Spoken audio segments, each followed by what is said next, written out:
North versus South. I think that was a question that perhaps Mr. Gurumurthy and I would answer differently. I believe that our federalism is really in trouble. The Prime Minister speaks of cooperative federalism, but it seems that the states are the only ones who are expected to cooperate, whereas the union government operates at its own sweet will. The government's decision in 2017 to change the terms of reference of the 15th Finance Commission to base allocations, financial allocations, on the basis of the 2011 census has already prized open a North-South divide, even if Mr. Gurumurthy says it doesn't exist. Because it has opened a Pandora's box with incalculable consequences for our country.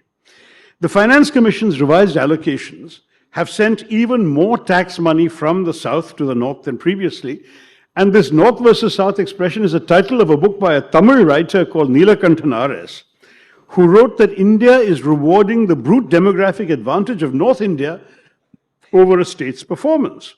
That the bind that Tamil Nadu and Kerala in particular, which is your state and my state, find themselves in, is there at a stage where their success is being used against them by the union government, which is seeking to aggressively redistribute resources based on population alone, on what he calls brute demographic might. It says these states made improvements to health to find that the reward for that is to have less money to spend on health. Their improvements in education meant they'd have less money to spend on education. And the 16th Finance Commission, which has just been announced, will be worse. And if the next census takes place soon after this year's elections, as the Home Minister has said, it will even be worse still for the South because population disparities have only worsened. The irony is that historically the South has already been subsidizing the North. For example, for every 1 rupee of tax contributed by Uttar Pradesh, the state receives 1 rupee 79 paise from the central coffers, whereas for every 1 rupee of tax contributed by Karnataka, the state receives 0 rupees 47 paise. That is the difference.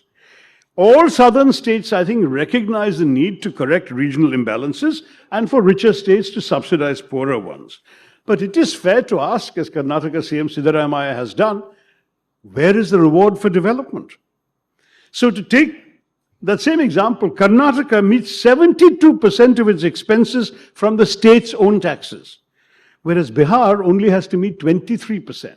77% of Bihar's expenses are given by the union government.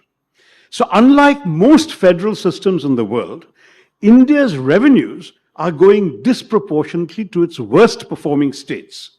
Those with poor levels of education, high rates of fertility and population growth, and the high performance states in the South, like yours and mine, are getting short shrift.